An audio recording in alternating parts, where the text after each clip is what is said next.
watching Billy Carson on Patrick Bet-David podcast. I don't know when he was on, but it was recently, and I was watching it yesterday or a couple days ago. And it was really interesting because Billy Carson, he's really challenging a lot of points that I think are very personal to a lot of people. And he's doing it in a way that's pretty cool. It's like not confrontational. He's just like, look, I've read all these things that were written down a long, long time ago. And basically the history that you're taught about the religions that you believe in and so forth is not, it's not real. It's, you're totally ignoring a lot of the information that's out there. And so one of these points that he brought up with Patrick Bet-David was, because they were talking about these tablets, from ancient civilizations and the stories that are in them and how people interpret them. And I think a lot of people, like for example, Sumerian tablets, the emerald tablets, there's all kinds of these ancient tablets that are literally stone tablets that stuff is written down on, and they've been translated, and they tell all these, crazy stories about, gods. Some people think they're aliens, different things, right? And it's very counter to what people get from the Bible, and obviously history in school as well, but from the Bible and all of that. So on the one hand, you go to school nowadays anyways, and you learn about evolution. So that's like your creation myth of where things came from, where we came from. If you're religious, let's say you're Christian, or I don't know what the Muslim creation story is. What's the explanation of the origin of our reality? I'm assuming it's something similar in a way to what Christians believe. Like it's like God existed and then he created everything. Like it's this singular God that is sort of the master of the of reality, and created everything that we experience, that we are, everything. And I know that it's true to a certain degree to Islam, although I just don't know what's their specific story, if they have one. But obviously with Christianity, growing up in America, that's kind of what it's embedded in your mind, along with the evolution point. But there's all these, ancient, I'm talking older than the Bible, right? Tablets and things from other civilizations that tell different stories. And some things match up. There are some where, if you look at the Epic of Gilgamesh, it's essentially mirroring the idea of the Noah's Ark, although in a different way. So it's not that there isn't any overlap whatsoever. It's just that the context of the story is different.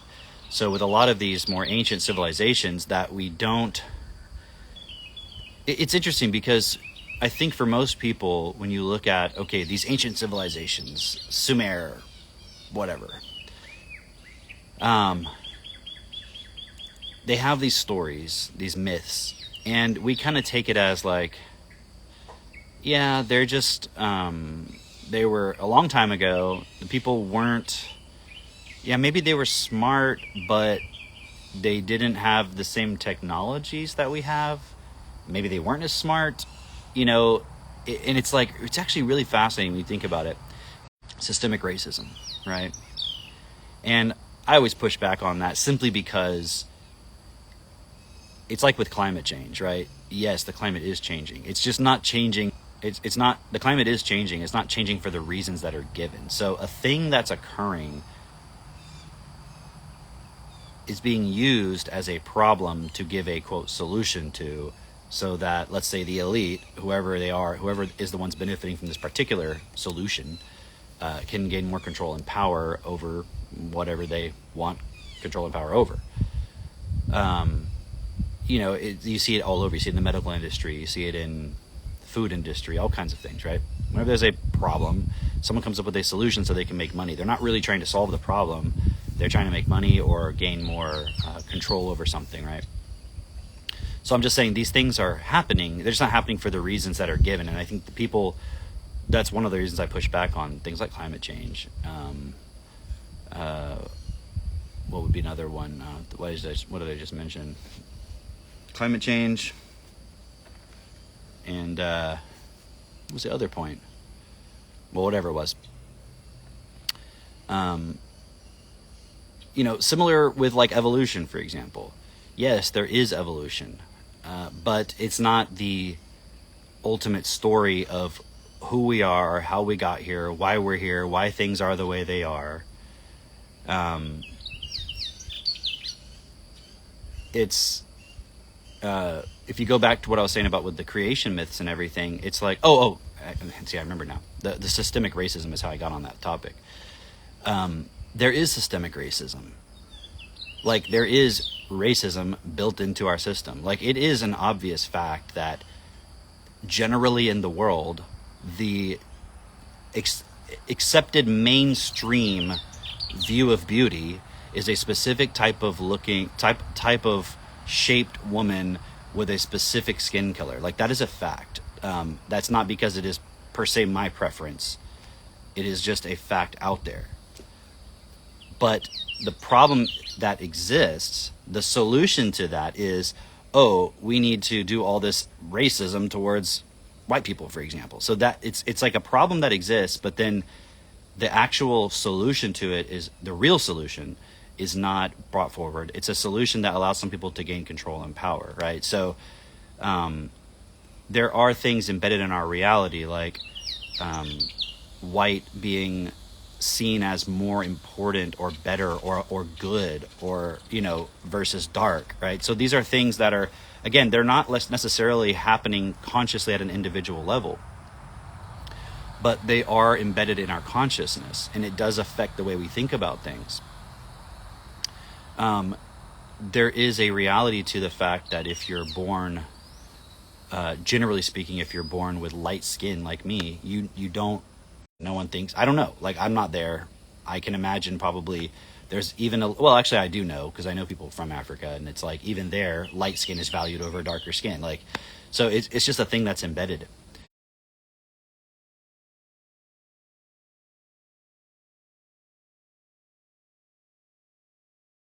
What do you think is the image that comes up in most people's minds? It's like white flowing robes, right? So, but the solutions, diversity, equity, inclusion, communism, like Marxism, like all these other things, is not the solution, because it's not addressing the issue, right? Because the issue has nothing to do with whether you're black or white. It has to do with the fact that built into our system, there is polarity that is used to divide people, to divide within ourselves, to separate so that it's more easily able to control people, right?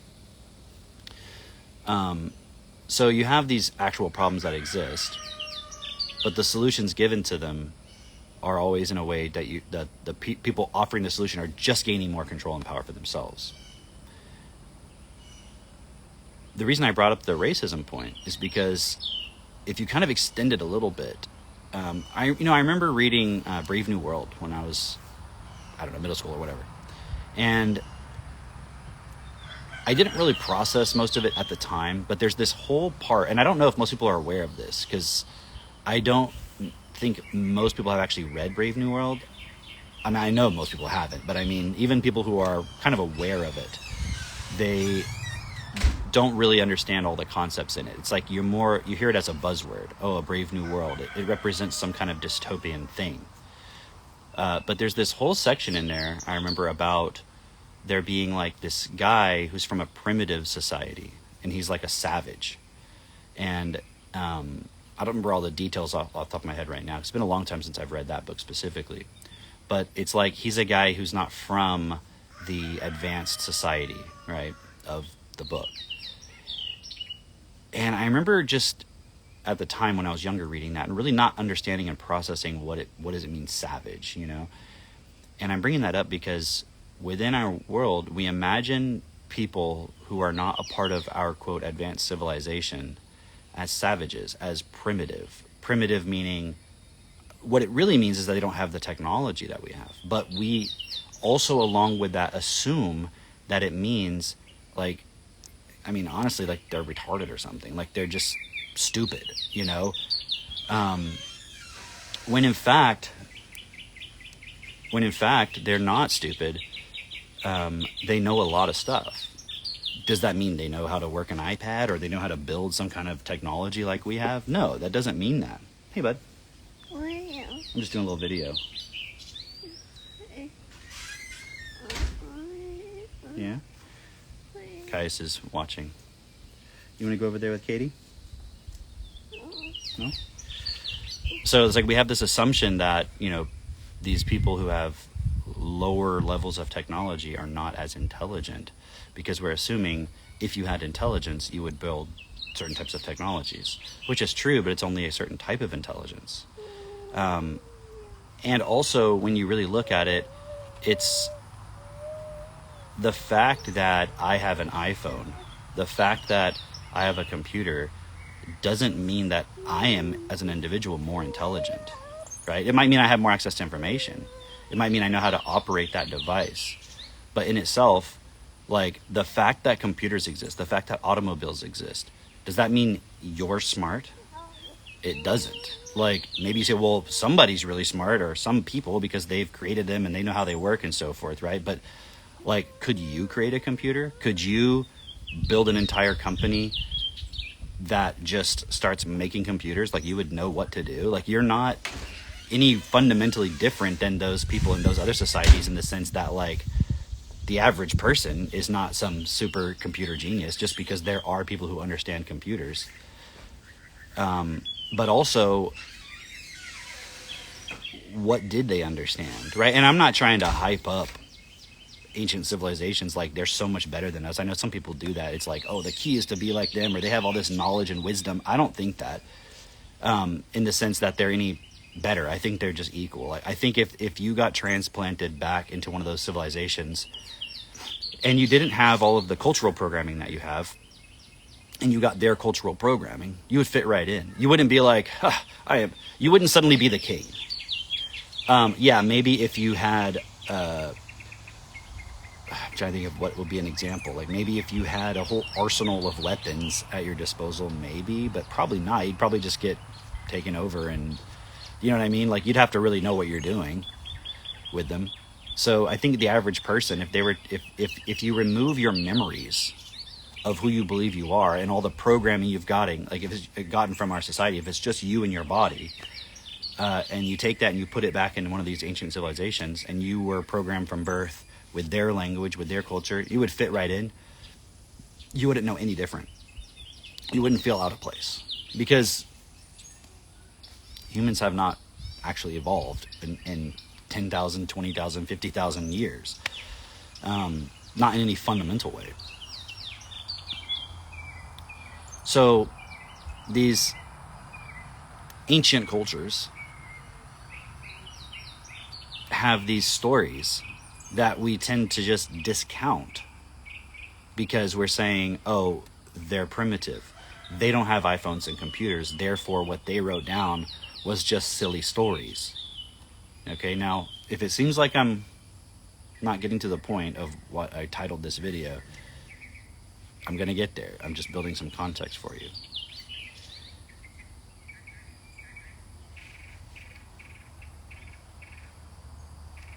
These ancient cultures, because they didn't have the technology we have, they weren't smart.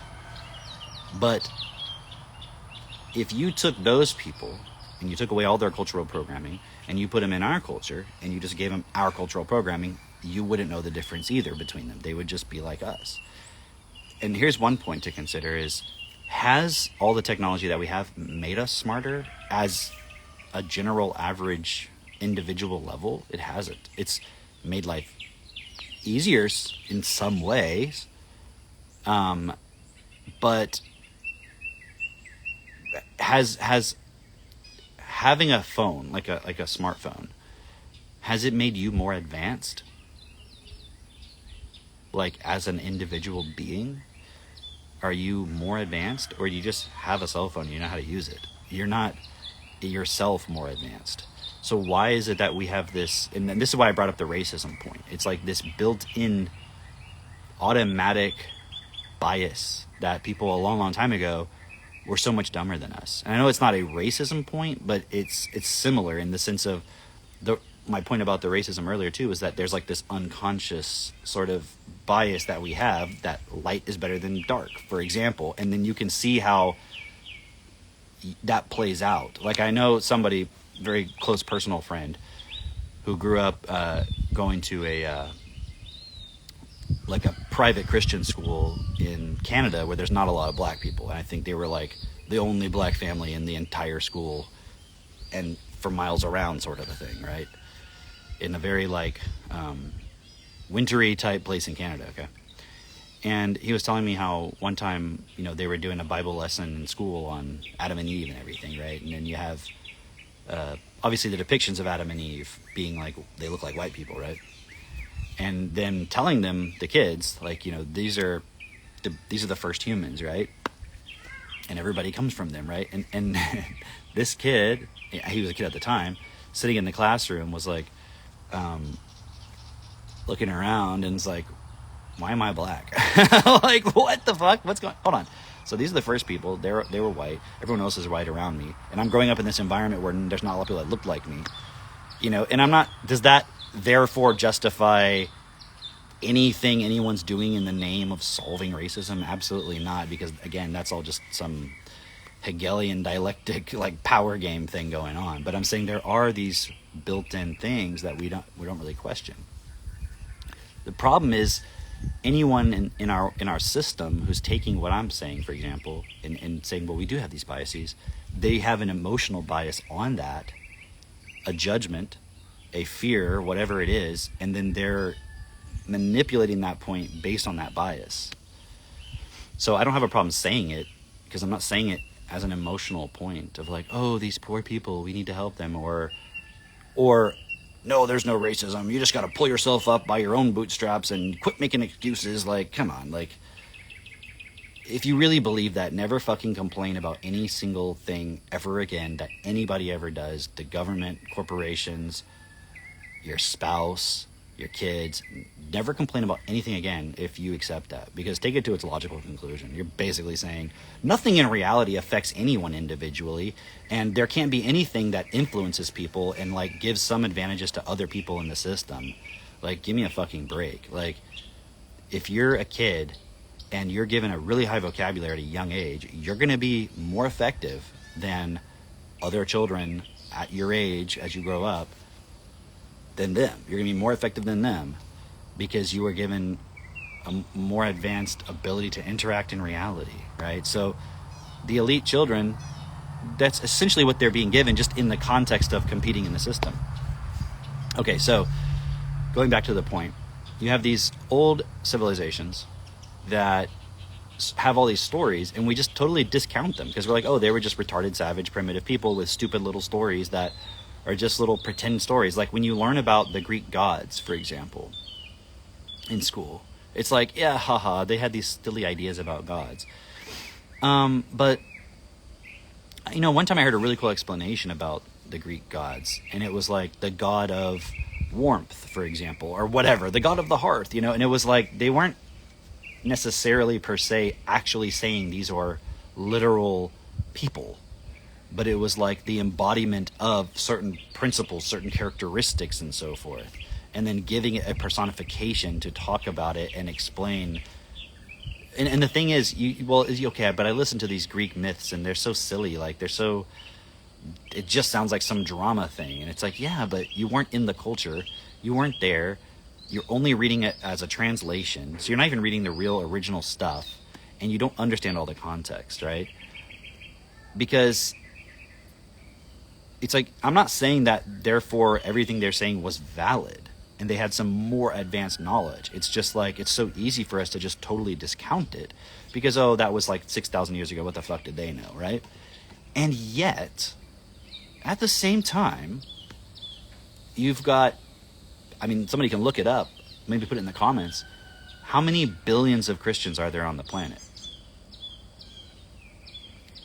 And look at the primitive nature of what they believe. How many billions of Jews are there? Look at the primitive nature of what they believe. How many Muslims? How many Buddhists? How many Hindu? Like any religion is what I'm saying.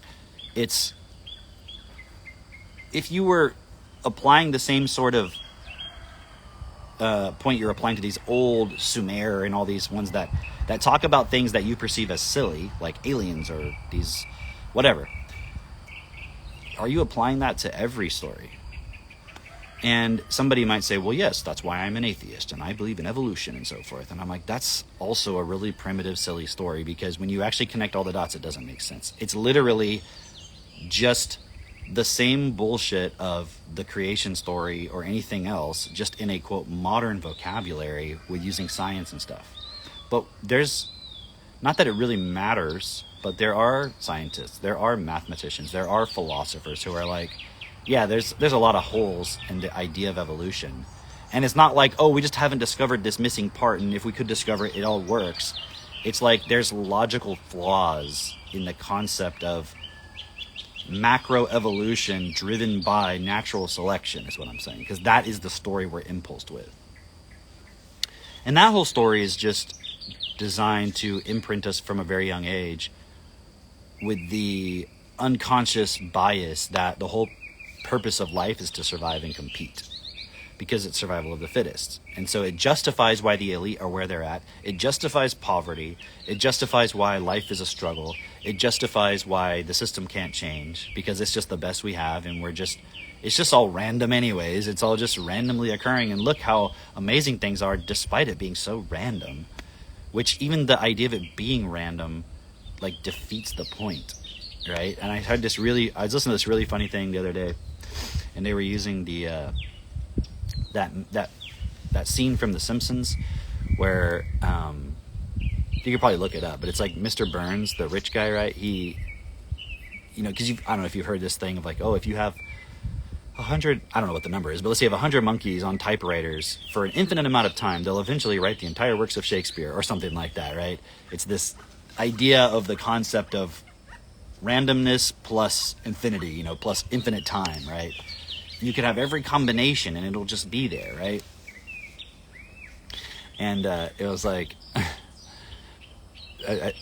in the clip, I guess Mr. Burns has like all these monkeys he's got, and he's trying to get them to write the next great novel or something like that. I don't know like whole context, but he's like, they're typing away, right? And he like grabs one of the papers to see what they're writing. Is it working right? And it's like, it was the best of times.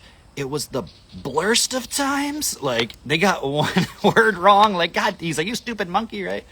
In other words, it's like, even if you get one little tiny part wrong, it's not the same. It's not actually what it is.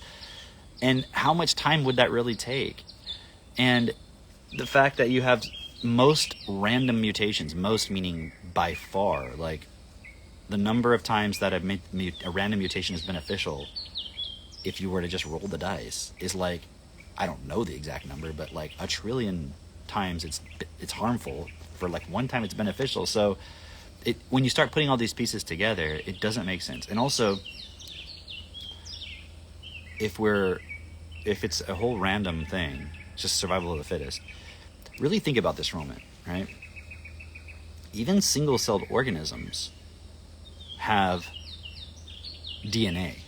And I remember studying this shit in school, and I think the difference between prokaryotes and eukaryotes, at least one of the major differences, if I'm not mistaken, is that, at least in that theory, right, is that these prokaryotes don't have a nucleus that surrounds the chromosomes. So it's like the chromosomes are just kind of like free floating in there. I could be wrong, but I think it's something like that. Versus eukaryotic cells, which are more advanced cells, they have like a nucleus that surrounds the DNA and something like that. But my point being, they both have DNA. So where the fuck did that come from? Like why, like in order to replicate, in order to produce enzymes, in order to create the structure of the cell, you have to have the genetic code to do it. A tree, a plant, grass, everything, human cells, like everything requires DNA. How did DNA randomly start forming, and then specific enzymes or protein structures rather were able to read that DNA and create protein structures out of that? Where did the protein structures to read the DNA come from? Because I could be wrong, but I think they come from DNA. But even if they don't, where did the DNA come from? And even if it was randomly generated out of randomness, why would that be an advantage in survival if it hadn't even randomly also generated something from it yet? Like, it's like, for example, like, let's just say you have a bunch of bricks and you start throwing bricks on the ground. Eventually, will you build a house? Okay, maybe. But while you're doing it, is that something you can live in? So why would you continue? Like in other words, if natural selection is selecting forms based on their fitness to survive, and some process randomly starts producing DNA, in the beginning of that process of kind of it randomly coming about, unless it's randomly just fully formed and fully functional and suddenly producing a cell that suddenly can survive because it just exists and replicates. Like, imagine how much of it would have to exist all at once for it to be a form that is fit to continue existing. So it would already have to have built into it the idea of replication of itself. Like, it makes no sense.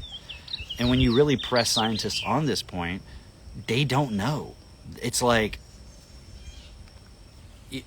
but that doesn't mean that there's a God. That doesn't mean that there's an intelligent designer. How could you ever assume there's an intelligent designer? Well, it's funny. We have these ancient civilizations, right? Now, let me ask you a question. Let's just say you were an archaeologist and you stumbled upon a prawn. You stumbled upon a prawn. You stumbled upon this ancient site of like buildings and shit. Is there anybody left from that civilization? The answer is no. There's no one left. Is there anyone who remembers it? No, other than the idea that maybe it was passed down and passed down and passed down for generations, and people have these stories and they know the stories of but that's still just some story you heard. You don't know where your grandpa told you. They could have fucking made it up. You don't know. So you stumble across this archaeological site. It's not archaeological site. It's just some shit buried in the ground. You start digging it up. You're like, whoa, look at this tablet. This piece of stone with markings on it. Why do you assume that somebody wrote that? Why don't you just assume it's just random markings from nature? Like, a bird might have accidentally scratched it because they had a pebble stuck in their foot. But there's 10,000 of these stones. Maybe it was 10,000 birds. Like, my point being, you assume people wrote it because it's like clearly an intelligence created this because there's fucking information encoded on stones. So clearly somebody fucking wrote it. It wasn't random. And so at the very, if you think about the way in which our world, plants, animals, all things that we call life. Wow, I like the sun effect there. All the things that we call life all contain DNA. Where did that come from? It didn't come from some random process. Why do you assume it did? Why would anyone assume it did? Why would anyone looking at that assume it did? Unless you have this assumption already that, when I say assumption, it's like a bias, like a desire to, for whatever reason, not want there to be something that created us. Maybe people already believe something created us, but you wanted to challenge that notion. There could be a lot of reasons why you come up with this idea, but why, if you saw fucking DNA inside of a plant or an animal, would you be like, that's probably random? You wouldn't. You wouldn't. You absolutely would not. Go back to Darwin. Did he know about DNA? Did he understand there's like DNA, there's like literal molecules of information encoded? It's like, I think it was Crick, one of the guys who discovered the DNA, who hypothesized and discovered the DNA molecule. Coffee break. I have Starlink, but it like pauses every once in a while, and I'm also not like in the room or in the house, so it's the frequencies are not reaching. Okay, so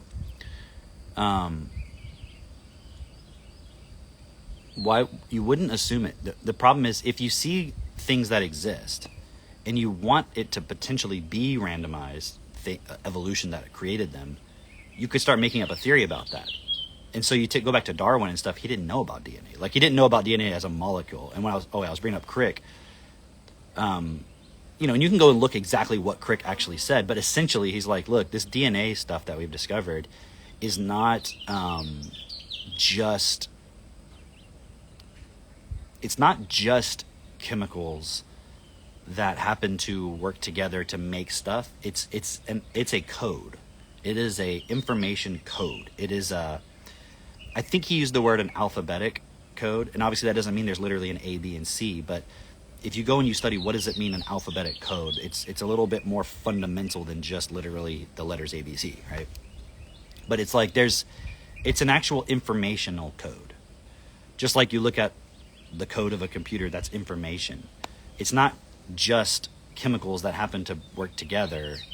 There's an informational encoding with the molecules, using them. Like, in other words, if you look at a stone, it's not just the particles of the stone coming together that somehow we're assuming has some meaning. It's like, no, there's actual, someone scratched in it and made marks that represent a code that they're imposing on it. It's not just the nature of the physical object itself. Like somebody, an intelligence, imposed an informational ideas and concepts onto this thing. It's a device to store information, right? In the same sense that if you look at like a USB thumb drive, you know, those flash drives, there's electrons, there's circuits, there's all kinds of stuff in there, but someone has imposed information on it by arranging the actually I don't know exactly how a USB drive works, but it's a form of computer memory, right? So it probably functions in a very similar way to just how generally a computer memory works, right? But you're taking some physical things and arranging them in ways that it represents a code, okay? So DNA is that way too. And even now, like, you have the scientists saying, like, well, you know, they have all this, like, 90 whatever % of our DNA is just junk DNA. It's just random nonsense. And now they're realizing that's not true. There's a lot of information encoded in there. And they've been able to, what was it? I think it was an image. I think somebody was able to take an image in, you know, just like you can take an image, take a picture of it with your phone. It's digitized with information. You could put that on a USB drive. You could take that USB drive, put it into a computer, and get that image back. They did that with DNA. They like stored, I think it was an image. It was some information, whatever it was, an image. It was information. They took it, they stored it on the DNA. Then they were able to take the DNA, replicate it, take the new DNA, and then reproduce the image, information, whatever it was. Like, it's a storage device. Okay, that's...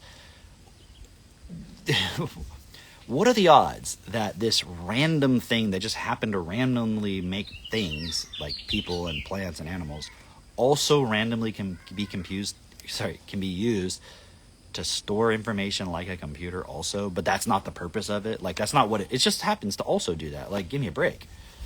So when you look at all these points, it's like,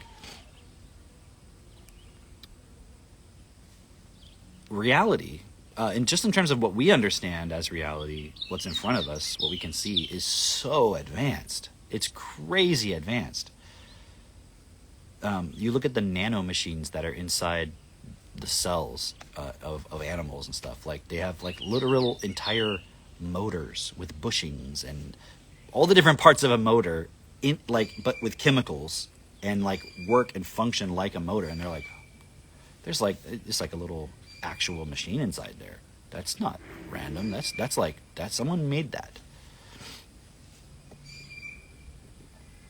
The question is, who made it? Right? And you listen to our accepted myths, and it's, well, it was random evolution. Bullshit. Well, it was this higher power, supreme being God that is all loving and all powerful and all knowing and controls all reality, and we must all worship him, and we must all submit to it. And I'm like, yeah, bullshit. That makes no sense. Why would an all-powerful God create a reality where people suffer? And you say, well, that's because we choose that. Like, really? You choose to suffer? You choose that. Yes, it's because I'm so weak. So God created a weakling. Well, no, I chose to be weak. Well, wouldn't the choosing to be weak in itself be a weakness? Like, if I have a car that I designed and it every 5 miles breaks down, I'm like, oh, the car chose to do that. And you're like, it seems more like whoever designed it didn't fucking make it properly. So I think that evolution would explain that a lot more, to be honest. But you can't hide behind evolution because it just doesn't add up. But that's my point, is neither does the idea that there's an all-powerful supreme God. It doesn't add up either, because it doesn't explain everything. It doesn't explain, because you have to come up with these ideas of like, choice and sin and all this bullshit. And what you may or may not realize, for those who are participating in those points, is that by setting things up in a way where you explain all the negative things by choice, but the positive things not by choice, you're actually setting up a scenario where it can't change. It cannot change. That may seem silly, but the criteria by which you change it in all religions is you accept the power and supremeness of God. So you basically say, God is all-powerful and ultimately responsible. Equals, you can't change things.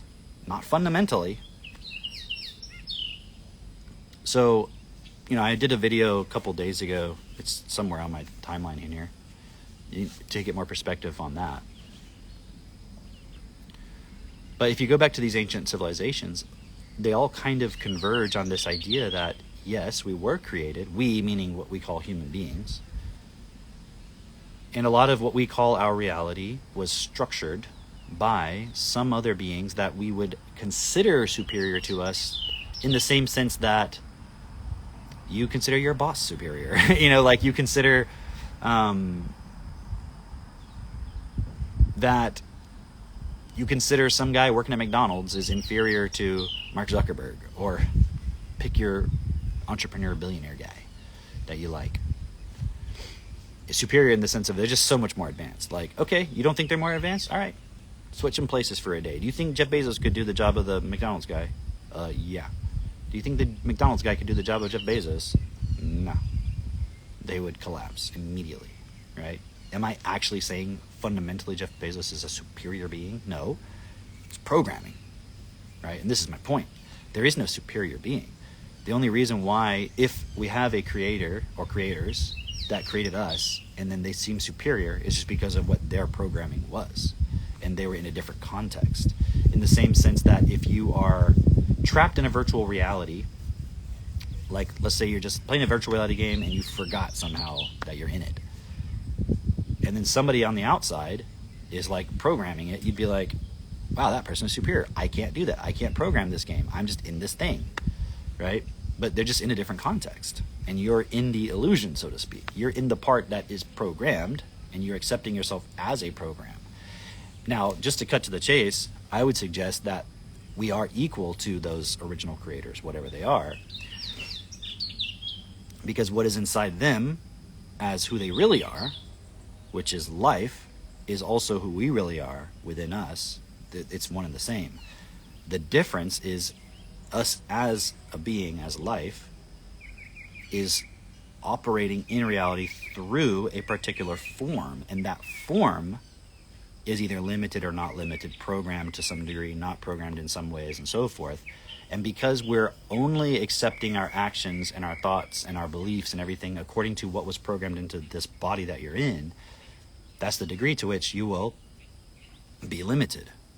That doesn't mean if you just suddenly accept that you are life and you can do literally anything, you're still going to be limited by the form you're in, to some degree, but far less. Because, like, for example, and this you can relate to, I think. Have you ever been in a situation where you've seen something happening or someone doing something or saying something that you didn't like, you didn't agree with, but you didn't want to say anything?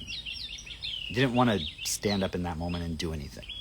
You didn't want to stand up and do anything just because you were, like, afraid of whatever. Like, maybe they would get mad or it'd cause more conflict or something. Like, you limited yourself. But it was just based on a fear, versus people around you, like if you can relate to this, or you might want to be one of these other people who would just be like not afraid at all, and they would just say something, right? It's just a different programming. It's not because that person's superior or you're superior or inferior or whatever. It's just like they don't have that same fear necessarily, right? So they might speak up in a situation that you wouldn't. So I'm just showing you like your form that you're in can be limited based on your programming, even though you're actually just as capable of saying what that other person said, speaking up, whatever. And then obviously within the differences in forms, some people can be more muscular, some people can be less muscular, fat, skinny, whatever. So there are limitations, so to speak. But even that, a lot of it is accumulated over time through the choices that we make, which get encoded in genetics and passed down. And over time, you could see how you might be able to walk that back, unravel it, expand it, and so forth, which is kind of like another discussion. But all of these ancient civilizations seem to agree that there was these, by calling them deities, it's this assumption that they were being worshipped as if they were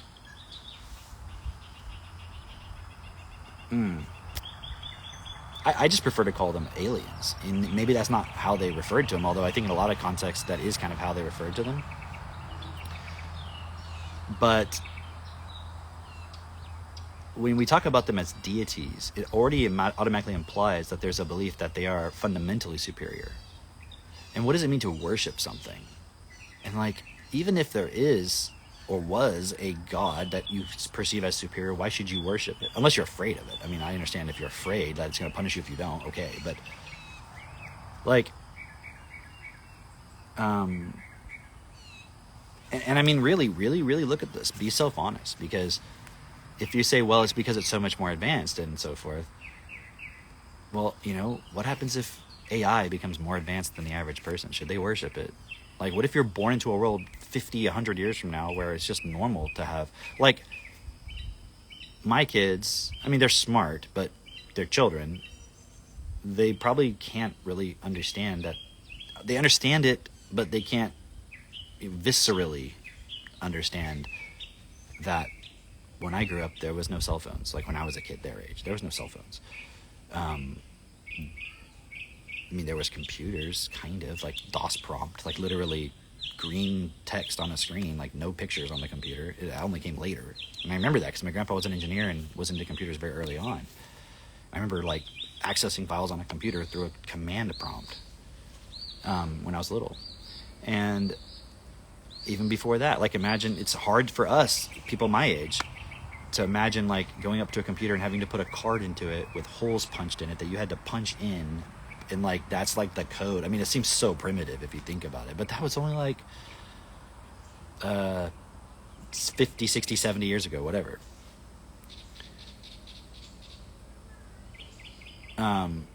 Imagine having to punch holes in a card to put it into a computer. How is that really fundamentally much more advanced than just scratching it onto a stone? I mean, that's actually more permanent.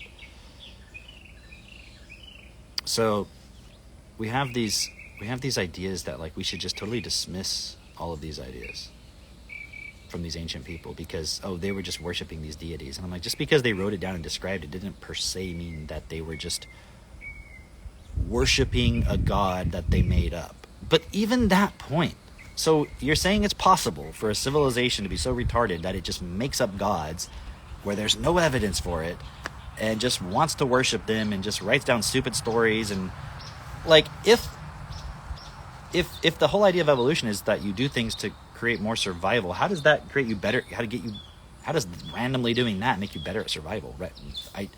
Coming up with ideas about shit that's clearly not real.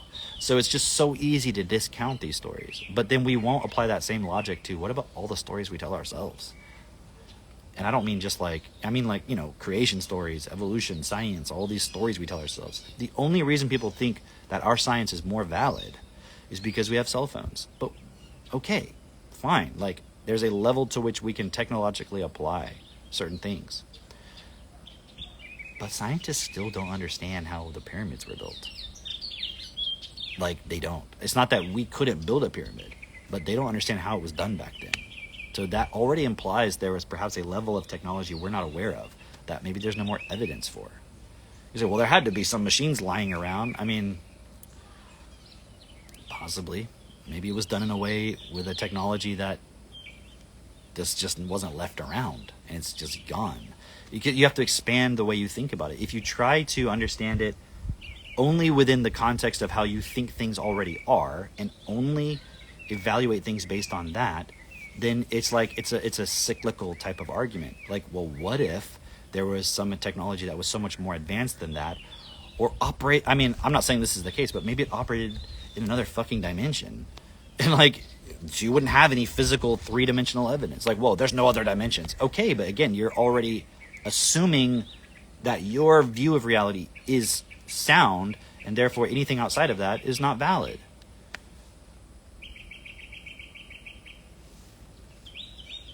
But if you apply real focused investigation into the things you actually believe, the stories you buy into, none of it is sound. You go to work, you participate in the economic system, you vote, you participate in social media, and all those things are based on limited understandings of reality.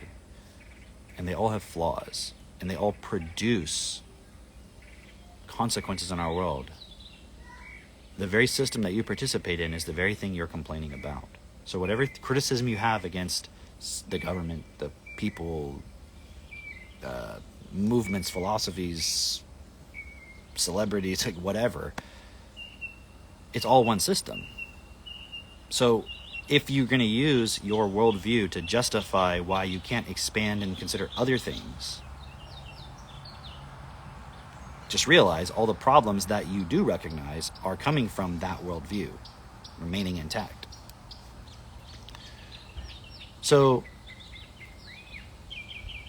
it's a very long explanation to get to the point of, this is kind of what Billy Carson was talking about on Patrick Bet David, was this point of, you have these, and I'm trying to give more context than he did. He has all the details of his research and stuff, but it's like, one of the frustrating things for me when I'm watching a lot of these things, and one of the benefits of podcasts over like mainstream news is like you watch a mainstream news show and it's like they're just arguing for 10 minutes and they're just trying to get sound bites, and it's like there's no real discussion. So with these longer form podcasts and things, you get a lot more discussion of like opening things up. But even then, I'm listening sometimes and I'm like seeing that the other person like is not processing what this person's saying, and the other person is not aware, doesn't know how or something to give more context to help that person see like, oh, now I see what you're saying. And so they were talking about, he was like, well, Patrick Bet David asked him like, what's your view of Jesus? And he's like, basically saying Jesus was an alien, half human or something, right? And it just sounds so crazy to everybody. It's like, oh, haha, what, this nut job thinks he thinks Jesus was an alien. It's like, first of all, do you believe in Jesus? Because imagine if you didn't believe in Jesus, but then you thought it was crazy that somebody thought Jesus was an alien. Well, don't you also think it's crazy people think Jesus was God? Like, don't you just think the concept of, so how is it any more crazy than that? But if you do believe in Jesus, I would say it's just as crazy as you thinking Jesus is God. That's pretty crazy too. You could still say it's valid and you believe it. I can't convince you that it's not valid because you believe it, but it's still just as crazy. Like, and it's like, because I'm not on here trying to like argue with you aliens are walking around among us or something. It's not my point. It's just a concept that seems outside of what you were taught is all. That's all it is. And just realize like everything you were taught, you weren't even really directly taught it. In some cases, yeah, in school. But a lot of it you just kind of know without knowing why you know it. It's like I remember when Donald Trump started running for president back in 2016 or whatever, 2015, whatever. And then I was like, my first thought was like, oh, why is this asshole, who the fuck's gonna vote for this asshole? And I was like, wait, where'd that thought come from? Why do I think he's an asshole? I don't know him. I've never fucking interacted with him. I don't know anything about him. And I was like, and in fact, the only experience I had with Trump was being interviewed by his son, and his son was like really nice and cool. Like, there was nothing weird, he wasn't even really snobby or anything. I was just like, he's pretty cool, we could talk to him. So I was like, why did I have that thought that Donald Trump's an asshole? And I'm like, and I just looked at it and I was like, okay, what do I know about him? The Apprentice. I never really watched it, but it's like, in my mind is this idea that this guy's a jerk. And I'm like, why do I think that? Right?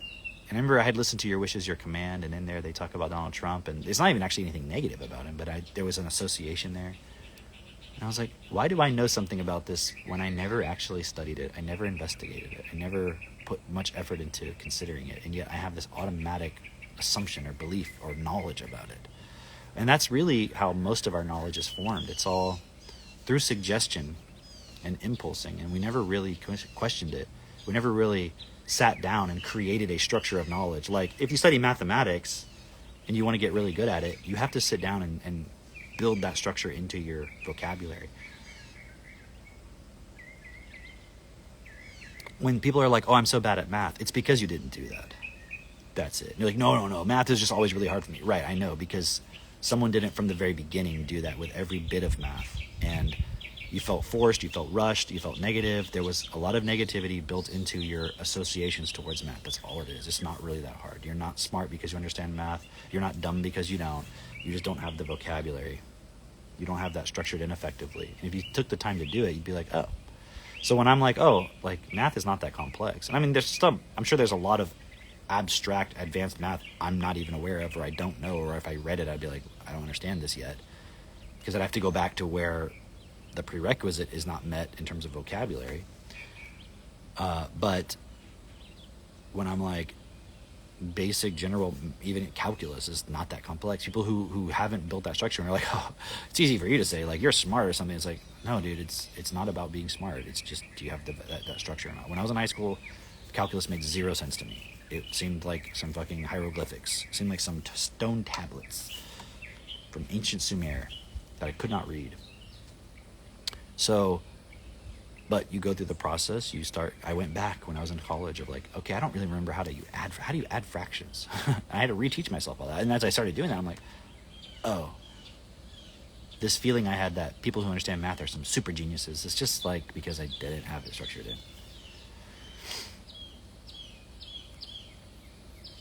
It's interesting because you feel that way about doctors. You feel that way about scientists. You feel that way about lots of different people in our world who have these specialized vocabularies. And you know them as that thing, and then you have an inferiority to them. And that's really what it comes down to with God. God is the ultimate representation of some authority that must know all the things you don't know and you can't know, and must just be so much better than you. And none of that was opened up on the Patrick Bet-David podcast with Billy Carson, but when he was like, well, what is God to you? He was like, God is a frequency. You know, it's like a frequency you tap into. And like, that was kind of like it. And like, that can sound crazy. I'm not blaming Billy Carson for not, maybe he didn't want to explain more on purpose. I don't know. But when I'm looking at it, I'm like, okay, so what the fuck does that mean? Now, I know what people mean by that. But I'm just saying, like, if you're just hearing that God's a frequency, doesn't that just sound crazy? Well, it might, honestly, it's kind of weird, actually. I was just looking at this. Like, God is one of my favorite topics to talk about. Because it's just so embedded in everybody, and it's so controlling of us. And yet, it's such a cool concept at the same time. It's just like a really cool word. Anyway, so God is a frequency. When you say that, what do you mean? I mean, okay, so I'm going to pretend like I'm this person. What I mean is, like, everything is made up of frequencies and vibrations and energy. Like, nothing is solid. Nothing is actually, like, when you, and actually he explained a little bit of this. Like, when you touch something, you're not actually touching it. It's magnetic repulsion. You're feeling the pressure of magnetic repulsion. That's actually what you're feeling. It's the magnetic repulsion of the atoms, and that's electrical signals, and your brain's interpreting it as a feeling of touch. But dude, when you think about how fucking advanced our bodies are, it's nuts. Like, the fact that this actual magnetic repulsion, according to how we understand how reality is structured in terms of atoms and shit, that can be interpreted through electrical processes transferred through nerve cells, in some way processed by your brain, your body, and then you can have an experience of touching to where it's Okay, just do this for a moment, okay? Like, just touch your fingers like this, right?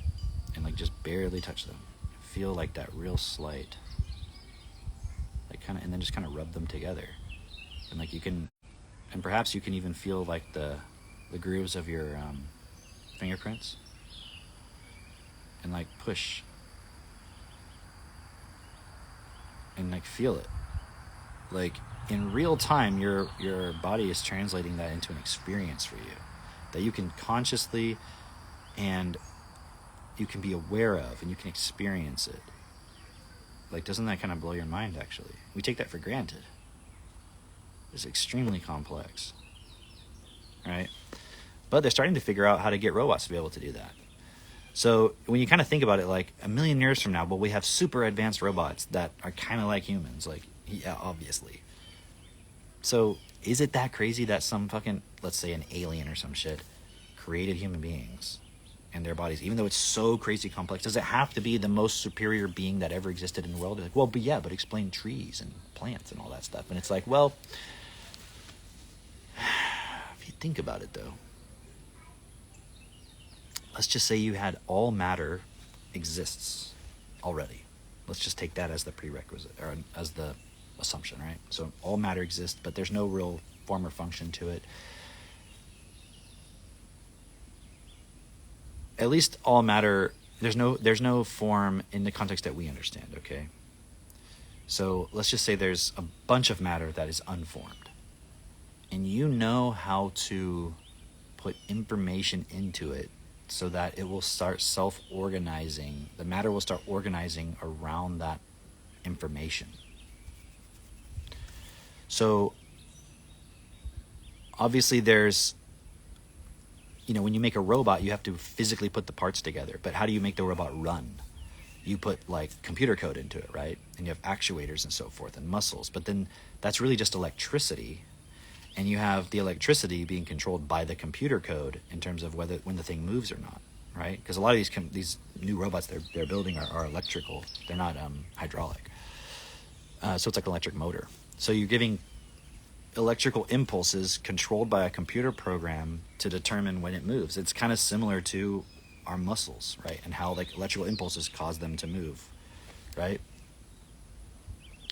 But my point is, like, imagine if it's like a slightly larger context, obviously, but imagine you knew how to, like, put encoded information into things, and then that would cause the matter that's affected by that information to develop and form in certain ways. I mean, that's what DNA is. It's literally like information that's, like, take a seed and you put that code into it, the DNA, and then you put it in the ground, and then there's the right environment, and it starts, like, forming, right? So imagine, you're a little slightly outside of the context of what we call reality, and you just know how to do that in what we call reality, in our context. And you can literally just put DNA in things, codes, computer codes, programs, and, like, you can make flowers. I'm looking at my garden, that's why I'm pointing over there. Trees, everything, right? And then we would have to understand some of the basic physical laws that are already there, like electricity and magnetism. Let's say you didn't invent those things. Those were already there. That's just properties of how things are formed. And we could talk about, well, how do you explain where the physical properties of the matter comes from? But that's going a little bit further back, right? Because, like, you want a one-size-fits-all answer, don't you? You want the God that created us to also explain everything. But it doesn't have to. The God that created us, in terms of the God that created put the things in motion that led to us existing in the forms we exist, in the environment we exist, doesn't have to also be the originator of the matter itself. Right? Like, in other words, the person who programs a computer doesn't also have to be the person who created the computer. You could have levels to this, right? And you can understand and conceive that everything that exists in terms of the fundamental part, the substance of it, exists, and there still doesn't need to be a supreme higher being that created that. So all we're really talking about is substance. When I say substance, I'm trying to differentiate that from matter, because matter is like the way we consider matter, you still think of it as atoms and so forth, right? So there's something more fundamental than that, because that is even a form. Like an atom is a form. It's not the fundamental substance itself. So there's something really fundamental. People want to call that God, but it's not, because it's not, well, it is, but, you know, I'm not going to go further on that particular point, because I did a whole video kind of giving my explanation of this already, and I don't remember what it was called, but it's like maybe 2 videos back on my timeline.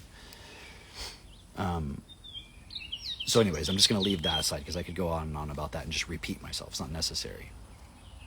But there can be an all-powerful God that existed at one time, but it would have to be the only thing that existed, and it can't also simultaneously now exist. Okay, I'll just leave it at that. So just go watch my other video about that. Man, I wish I could remember what it was called, but whatever. So just in the context of matter, so substance that's formed into matter, so it will already have certain physical laws and principles that it operates by. So it's like humans didn't invent electricity, but we kind of understand how it works, so we can manipulate it to make robots, cell phones, computers, all kinds of stuff, right? So we're not creating the electricity or the electrons or the atoms or whatever, but we are understanding the ways in which they operate, so we're manipulating it. We're creating forms, like a toaster is a form. It's just putting matter into a certain form, and then it has a function.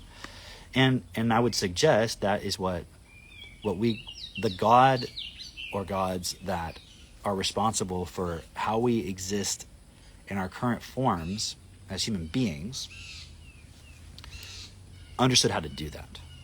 Okay. Now, there's all kinds of stories you can tell about it. I'm not trying to tell the whole story. I'm not trying to give you all, like, this is what you need to believe. That's not the point of what I'm saying. It's just, I'm trying to help you understand that it doesn't have to be there's either this all-supreme powerful God, or it's got to be evolution, because how do you explain anything? It's like, no, there's other ways of looking at it. But the problem is you've been programmed on purpose, by design, to totally reject anything outside of those viewpoints. And it may not be obvious in this very moment when I'm saying this, but it's so that you won't change the system we live in to be best for all. And it's not even something you can blame anybody for. You are actually doing that. You have manifested this world. I have manifested this world. Every being that exists has manifested the reality that we are all experiencing. You are individually responsible, but we are also collectively responsible. And so we can't go blame, like, well, somebody did this to us. Like, no, because you're thinking that you're a human being. You're thinking that this life you're in, these memories that you have, is you. But it's not. It is what you are experiencing yourself as right now, but it's not you. Now, I know there's a lot of people out there that are saying similar things to what I'm saying. I'm not trying to pretend like I'm the originator of some ideas. I don't care about that. But I'm also not saying this in a way of like, isn't it great and wonderful? Oh, we just realize we're just these wonderful spiritual beings that are unlimited. I'm not saying any of that bullshit, because the reality is you're trapped in a fucking body. Like, you're in there. You got to deal with your life. You got to deal with this reality. It's not I just realized I'm actually not who I think I am, and I am now free to be in nirvana or some shit. That's the problem with fucking Buddhism. It's like, I am not this. This is an illusion, and all suffering is just an illusion, and it's because I'm attached to this world. It's like, you are attached to this world. Who you actually are is life as what is best. That is actually what you want. You know that's what you want. You may not believe it, but that's only because of these, you're still identifying with the memories that have been programmed into you. It's like saying, oh, I can never wear black because black is the color of evil. Like, does everyone think that? Or is that just some belief you have? Like, is it actually? Like, I remember somebody I was talking the other day, and they were just making this point about how they used to feel like when they would listen to one of Bernard Pullman's videos or audios that he sounded creepy. And I was like, okay, let's look at that. Why? Why does he sound creepy? Like, because it's like this creepy voice. And I'm like, well, how is the voice creepy? Is he saying something creepy? They're like, well, no, he's not actually saying anything. It just sounds evil. I'm like, what does it mean for something to sound? How can something sound evil? Like, is it what he's saying an evil thing to say. They're like, oh no, absolutely not, I don't think that. I'm like, so why is it sound evil? It's just, oh, it reminds me of like these, maybe I watched some movie when I was a kid and there was like a person who was doing bad things and they had a certain voice or something, and it's like, okay, so you're associating that sound with an evil thing. But if I talk like this and I say, I love you and I will take care of you, and I'm showing you that I actually do those things, like, just because the sound I'm making is bad, like, imagine like there's a homeless person and someone comes up and he's like, oh, homeless person, I will help you. Here, take my last piece of bread. Eat it. Or do you need anything else? You'd be like, well, what is that creepy person doing to that homeless person? You'd be like, wow, what a kind-hearted person. Because you're judging it based on the reality of what they're doing, not the way they sound. So the point there is that something can, because we have this built-in programmed bias that was just put there, like there's nothing. Oh, I get another. Okay, here's a perfect example. Imagine somebody, I'm sure it's easy to understand this. If someone was like, yeah, man, like let's say you're sitting at a park and you hear,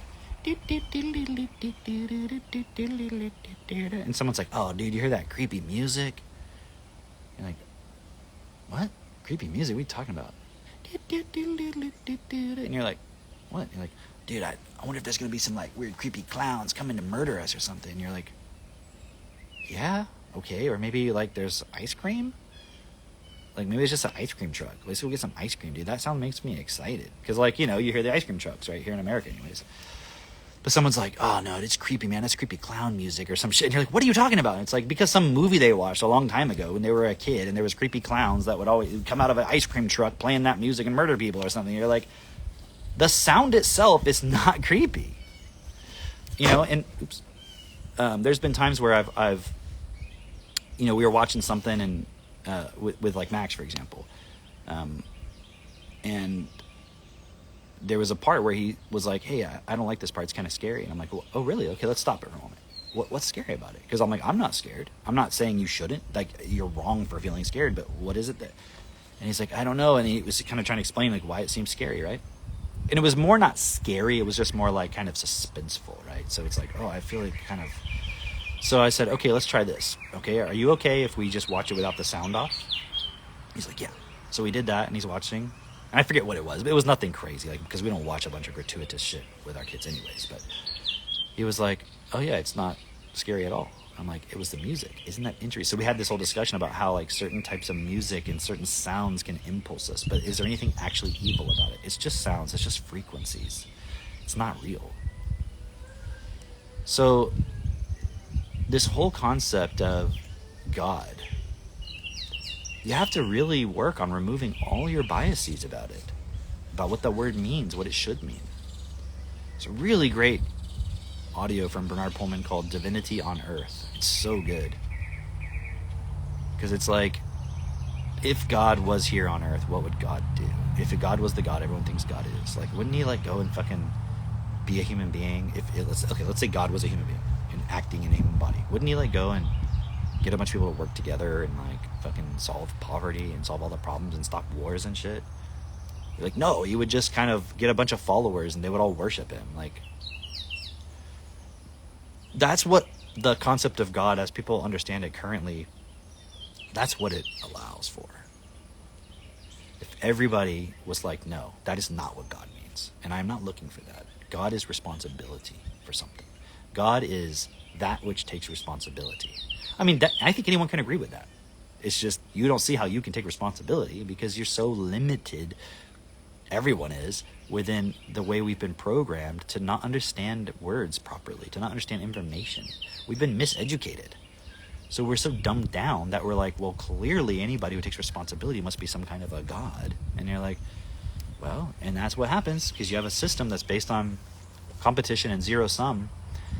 So those who get the higher level of education, meaning the words, it's just like with the math. When it's structured, the information's structured within you, you just understand it.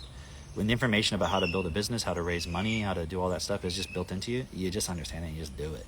You're like, anyone else who doesn't must be fucking dumb. That's, well, how most people think. For those who do understand math, they think, oh, I'm just smart. They're not honest with themselves. I mean, some might be, but most people aren't going to be. Just like the people who can't think, are not honest with themselves and think that they must be dumb. So it's just a reason to have low self-esteem. So at the end of the day, the reason why we all believe in God is because we have low self-esteem. Because we don't think that we are capable of taking responsibility for everything. And we just can't put it together of, well, how can everything exist and be so magnificent and wonderful if there's not a God? And I'm like, what about all the fucking wars and inflation and just crazy fucking negative shit in this world? Wow, that's just, you're just being negative and you're not looking at all the positives. I'm like, yeah, but you know what? It's not the positives that drive everything forward. It's the negatives. Why is America such a strong economy? I think a lot of people would argue it's because of World War II. So, you know, maybe you should consider that for a moment. Wow. If we hadn't gotten into World War II and industrialized our country heavily and all this stuff, we wouldn't be so powerful. So if Hitler hadn't done all those things, it's like, fuck, dude. It was the response to a negative thing. It wasn't the positive thing. There was nothing positive about World War II. It was just a negative thing happening and a response to that. So, like, AI. Is it a positive thing? Or is it a negative thing? I would say it's a negative thing. It is just a way of taking all the information that you put out and everyone puts out and finding a way to use it to manipulate us. That's all it is. It's like a fucking elite control freak's wet dream. Like, I can get all the information and I can predict every single habit that you're going to have. And I can sell to you, and I can control you, and I can manipulate you. I mean, you want to understand it? Go watch Yuval Noah Harari talk. He explains it. People react like, he says a bunch of people in this world are just useless eaters. I'm like, he's not, and I'm not defending the guy, I'm just saying, like, he's not just being like, I think most people are useless eaters. He's explained the fact that that is a fact. Unfortunately, that's not because he's per se an evil guy, that he wants to do that. He's just pointing out the fact that because most people are just consumers, primarily, they're not really adding any real substance to reality, to our lives, to everyone's lives, other than just going to work and being at the control of some elite. They're just going to get fucking totally dominated by AI because they aren't doing anything else. They're just consuming. So the AI is going to be really fucking good at manipulating you based on consumption, based on your feelings. So this stuff about God is not just about, it's so funny. It's like this little linchpin that's holding everything in place. All the war, poverty, everything is that people want to hold on to the fact that if they believe in God, it makes them a good person. When in reality, being a good person really is not about a belief in something. It's about looking around at the world and seeing, why are we allowing all these problems? And if we allow them to continue, it's just going to get worse and worse and worse. And I'm telling you, as AI comes online, and these guys, I mean, go watch the fucking 4-hour marathon Leopold Aschenbrenner interview that he did with, I don't know the guy's, it's an Indian guy with a kind of Indian type of name. I don't remember what it is. It starts with a D. But you can look it up. It's a really long interview, and it's really good. He explains all of it. And he worked at OpenAI, got kicked out because he was making such a big deal about it needs to be safe, so they kicked him out. And then right after that, they brought an former NSA director, the last NSA director, to the board of their company. So what does that tell you? And we're all just going along trusting all this shit and just holding on to our beliefs like, oh no, God's going to save us. Like, dude, wake up. God doesn't pay your bills. God doesn't put food on your table. God doesn't read to your kids at night. God doesn't teach you anything. He didn't even do that for his own fucking children in the Garden of Eden, as I talked about in my last video. And you might feel like, oh, you're being so negative against God. No, dude, it's not a real thing. It's just something you're making up in your mind. I mean, you didn't make it up, but it is being made up by you in your mind continuously, being remade up. It's not real. I'm not attacking goodness. I'm not attacking wholeness. I'm not attacking compassion. I'm not attacking anything good. I'm saying it is an actual evil thing because it is holding everyone in a stuck pattern of not taking self-responsibility for the world that we live in and what we're creating in this world and what we're doing to this planet. And this is not an anti-human thing I'm saying. This is a life thing. And we as human beings are like sort of the one missing key. Like if you look around at nature, it's not doing anything negative. Yeah, there's storms and things like that, but we could build better fucking storm shelters. We could build better, stronger houses if everything wasn't just based on,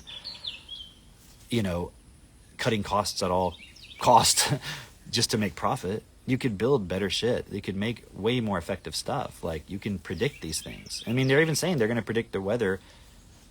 Like, you ever notice, like, when you check your weather app and it's like, there's going to be rain, and you're like, but it doesn't actually rain? They weren't lying. It was just, it didn't rain where you were at, because they can't really tell you exactly where you're standing. Doesn't mean they never get it wrong. It's just, but with AI, they want to be able to predict down to the fucking, like, square meter that you're standing on. What the weather's going to be like right where you're standing. The weather, the temperature, the humidity, everything, right? They want to simulate the entire Earth for that purpose. So how much data are they going to need? How much power consumption? That's why you should watch that Leopold Aschenbrenner, because he really goes into all the fucking power consumption that's going to be required. They want to build $1 trillion cluster. It's going to require 20% of the U.S. energy consumption. And it's not just one company that wants to build that. And it may not be a company, it may ultimately be the governments that do it, but what is that going to be used for? Other than not just to help predict the weather. If it can predict the fucking weather, do you think it can predict what you're going to do and what you're going to say and what you're going to think?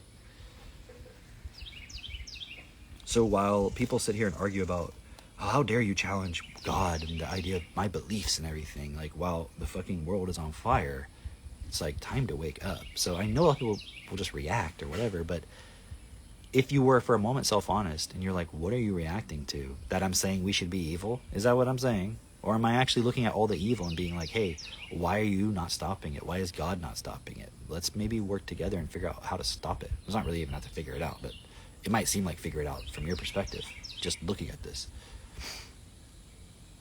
So let's look at the point of God being a frequency.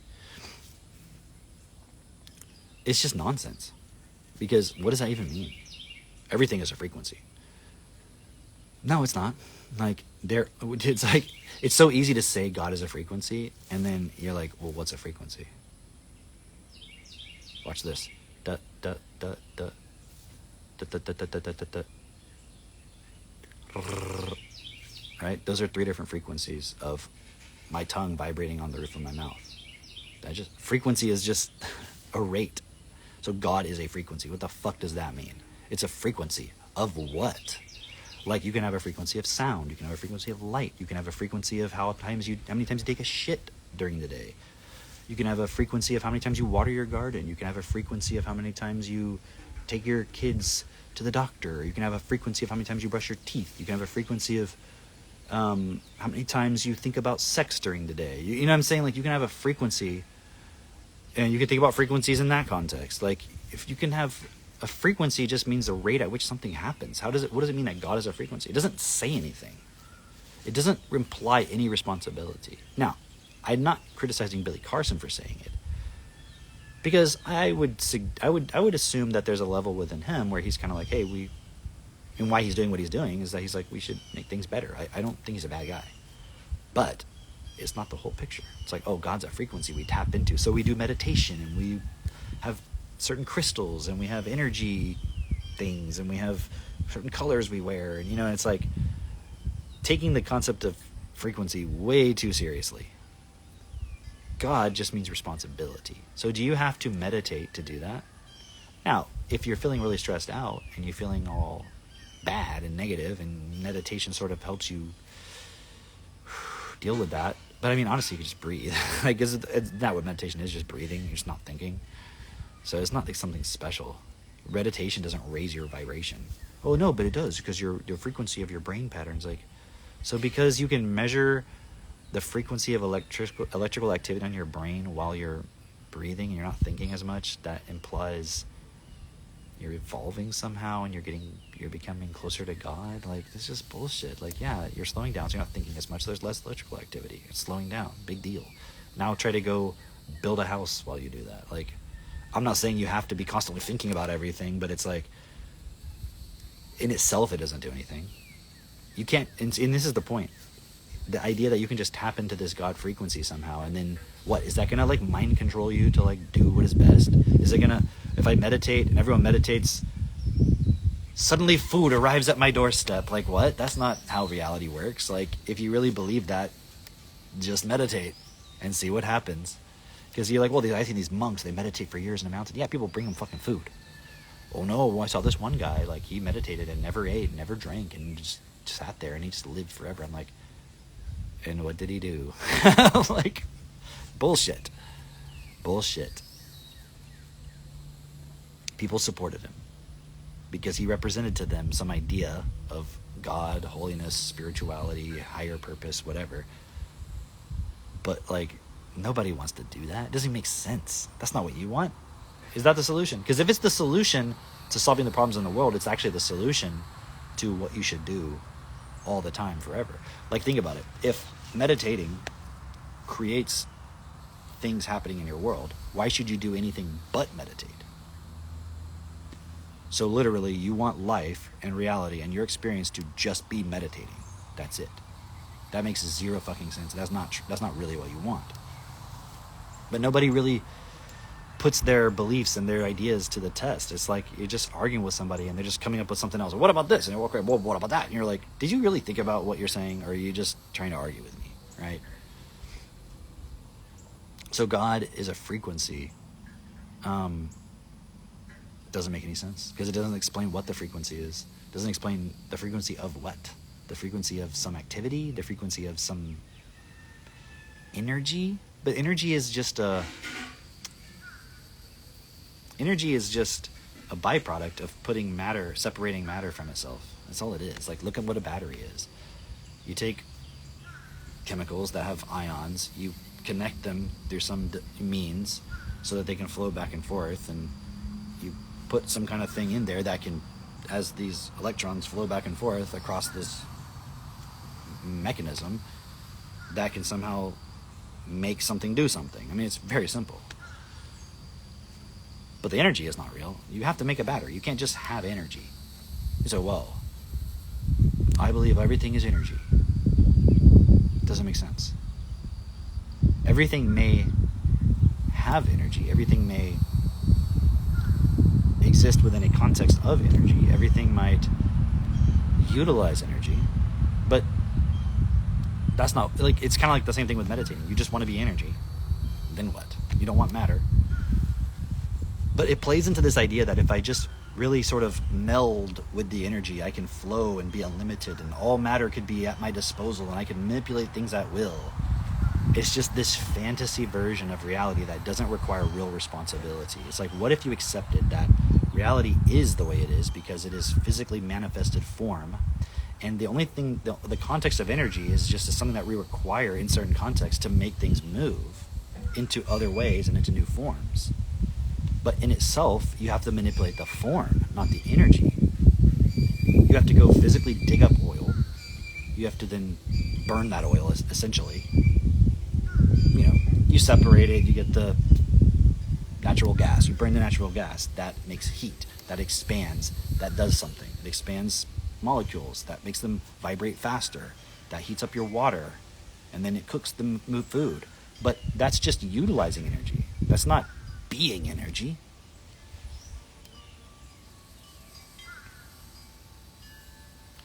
So what's fascinating is, with the Billy Carson point, is he's definitely supporting people to expand of like, oh, there's another way of looking at it. But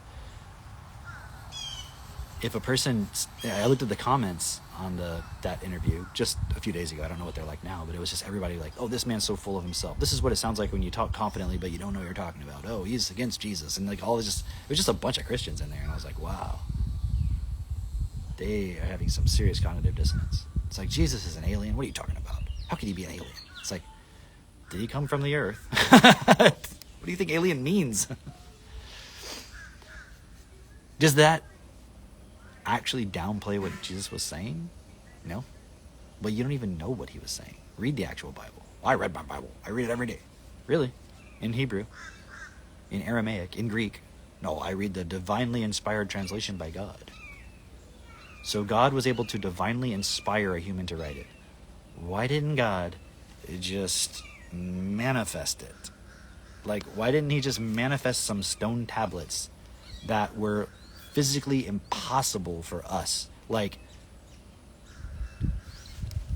why doesn't... If God had the ability... Okay, first of all, why does there exist evil? Why does evil exist? Because God gives us free will. Okay, so he doesn't mind control us. So what does it mean to divinely inspire something? Well, he guides them. Why didn't he just guide Adam and Eve in the first fucking place not to eat from the tree of knowledge of good and evil, so they didn't have to get kicked out of the garden to justify our fucking original sin for thousands of years, let's say? So we are carrying this guilt about this one stupid decision that our ancestors made a long time ago that God really is ultimately responsible for because he didn't fucking teach them anything. Like, if my kid cuts themselves with a knife and they're 4 years old, guess whose responsibility that was? Well, I told him not to do it. Do you think anyone's going to give a shit if I say that? But somehow you give that excuse to God? It's just because you're so low self-esteem. You're so afraid of being punished that you won't question it. Or you're so afraid, and you might, well, God's not going to punish me. You're afraid of being punished by the negative feelings that will come up if you question it. So you're just trying to save yourself, actually. It's so funny. It's like, well, I am not, because Billy Carson said he was his own savior, and everyone was like reacting to that. And actually, you look at the context of what he said. He was talking about being in the ghetto and having to sell his toys door to door to get some money for ice cream, and that was the moment he realized no one's going to come save him. He had to be his own savior. And everyone's like, oh, this guy's so full of himself, he thinks he's the savior. And it's like, what did he say actually? That it's like you're literally just misunderstanding the word savior. You literally think it means something that it doesn't. So if Jesus is your savior, meaning what? What's he saving you from? Not saving you from this life. Well, he saves me from my sins. Okay, here is the fucking real deal truth about when you say Jesus died for my sins. Let me tell you what that means.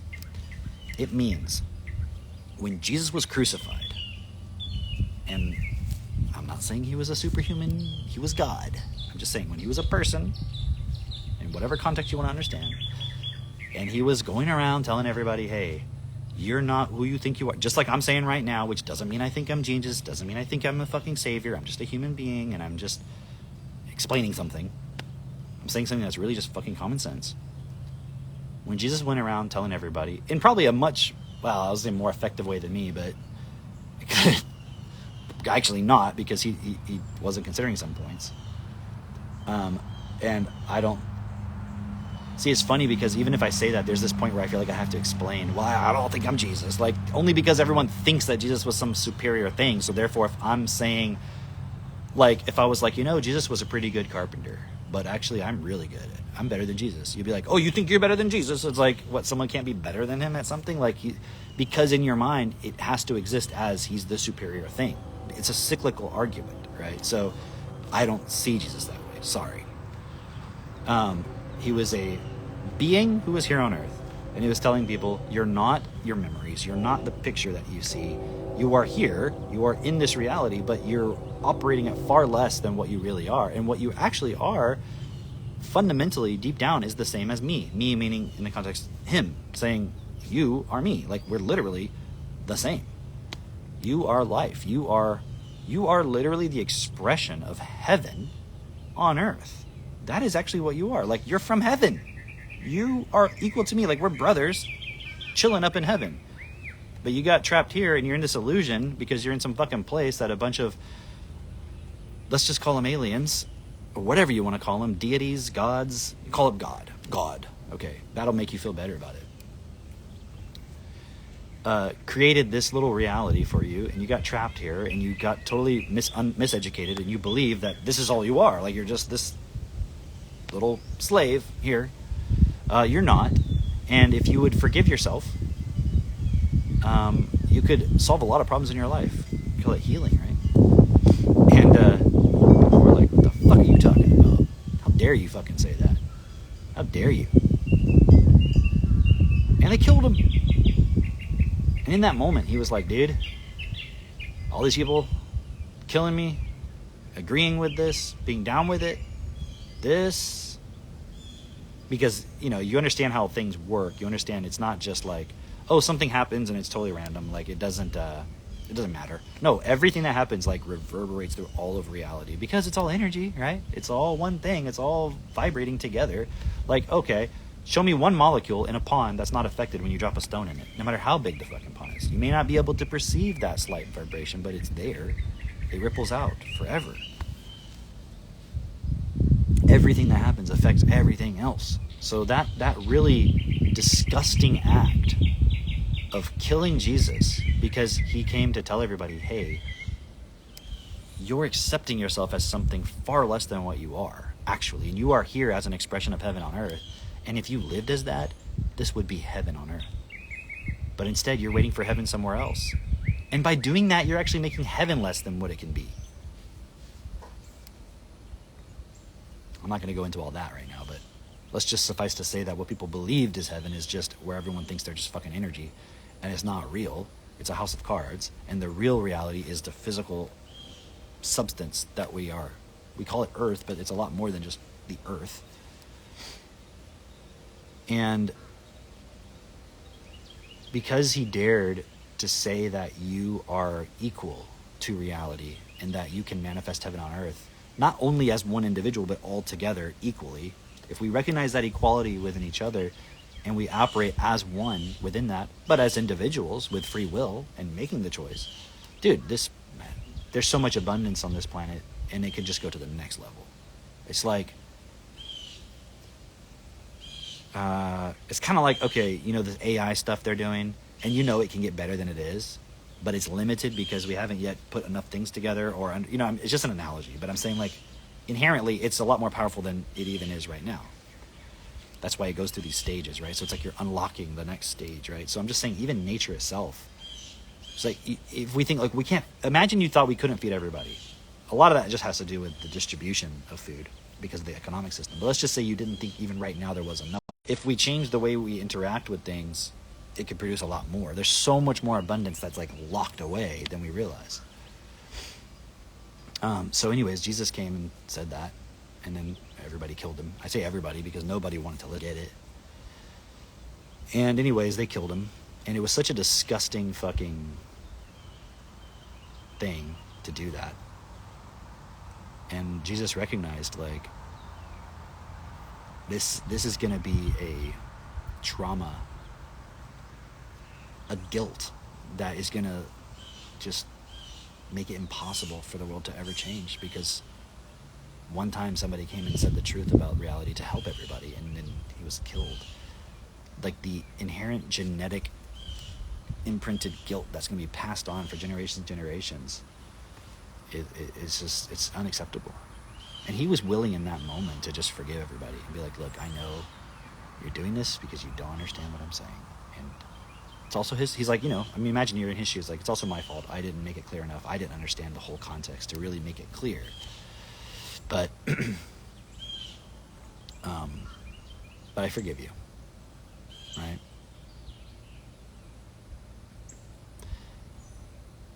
And then even then, people use that and manipulate it and be like, see, but I was forgiven by Jesus, so therefore I don't have to change anything. It's like you're using the forgiveness of Jesus to justify even further to, like, not listen to what he was saying. It's like you're literally spitting on the fucking crucifix while at the same time pretending like it's this really important thing. So fucked. And the crucifix is used to traumatize people further. So fucked up. You're a kid, you're sitting in church, and you see every week this guy that everyone's saying was the most wonderful person ever to ever exist, and it's God, and it's your best friend and loves you, and he's sitting there hanging on a fucking cross.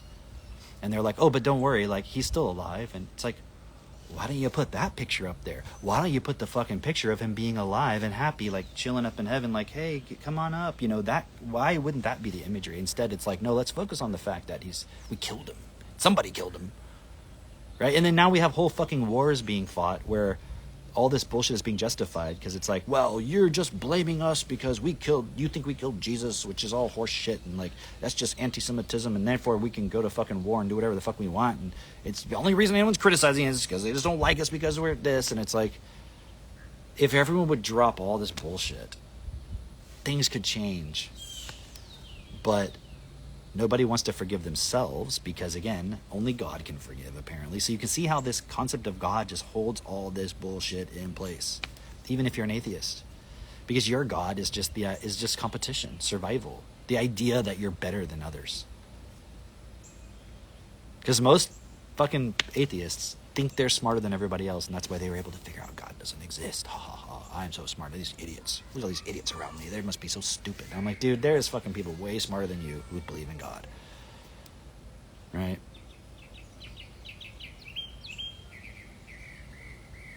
None of that is a solution. God is not a frequency. God is the principle of creation and taking responsibility for what you create so that it is always best for all. That is what God is. And when we all take that responsibility and we act as one, as equal, that God that we're wanting to exist will exist in that form. And we won't need that other God. And we can just appreciate each other. Wouldn't it be so sad if you spent your whole life believing that there was someone out there that was the most superior thing and you neglected everyone and everything around you?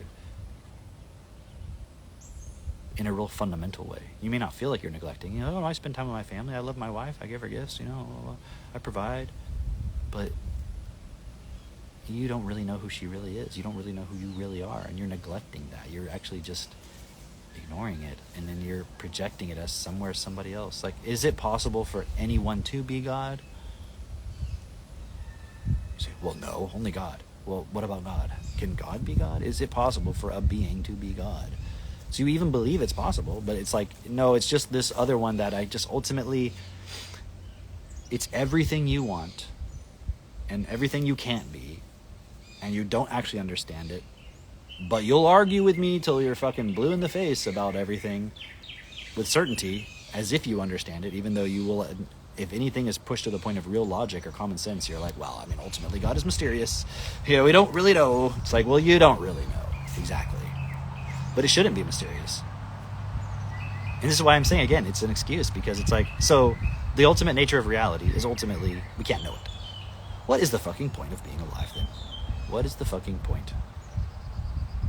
Is there any purpose? If you're just saying, you know what, I don't understand any of it. I don't know. It's just ultimately mysterious. But, I do know that there's a God. Okay, well, unfortunately, because who we are is heaven on earth. That's all we actually can ultimately create.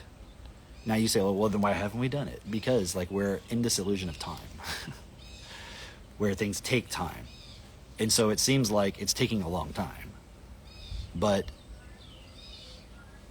it'll inevitably get there. Not because it's just going to magically happen. Not because we meditate and we access the frequency, because we're going to make it happen one way or another. And the negativity that we're going to experience in this process and in our lives and in the bigger picture, like imagine COVID. Imagine all this stuff that's going to happen with AI, all this negative shit. It's all stuff we are creating by default, by not accepting and living as who we are and creating heaven on earth, because we're resisting it. So it's like we're going against what we actually are, and that we're that powerful. We can create the opposite of what we are, but only temporarily. Ultimately, we can't, because it's like, imagine you just get to a certain point where you're like, okay, I've fucking suffered enough. Now let me change this situation. But the fact that you could change it is the point of that is actually who you are. And the fact that you don't like, let me ask you a question. Do you like suffering or do you not? Would you rather have suffering or pleasure? Maybe instead of using the word pleasure, let's say love. Would you rather have suffering or love? Would you rather have... You said, well, you might believe it. You can't have love without suffering. I'm not asking you that. When you're suffering, do you want it to end? Or are you like, nope, keep going, keep going, keep going. I don't care when this ends, because it's just part of also being, feeling loved. Like, no, you're like, oh my God, please let this stop. And that's why you pray to God. So, do you want good things or bad things? Nobody wants bad things. It's not who we are. If it was who we are, we would want those bad things. And you project on everybody else that, they're the evil ones. They want the bad things. No, they don't. They just don't know how to get the good things without you getting the bad things.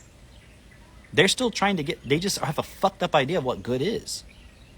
And no one can universally agree with AI, because no one can universally agree. Like, imagine we're trying to figure out, well, we got to make sure this AI, values human life and always does what is best for everybody and doesn't, manipulate or hurt anybody. I'm like,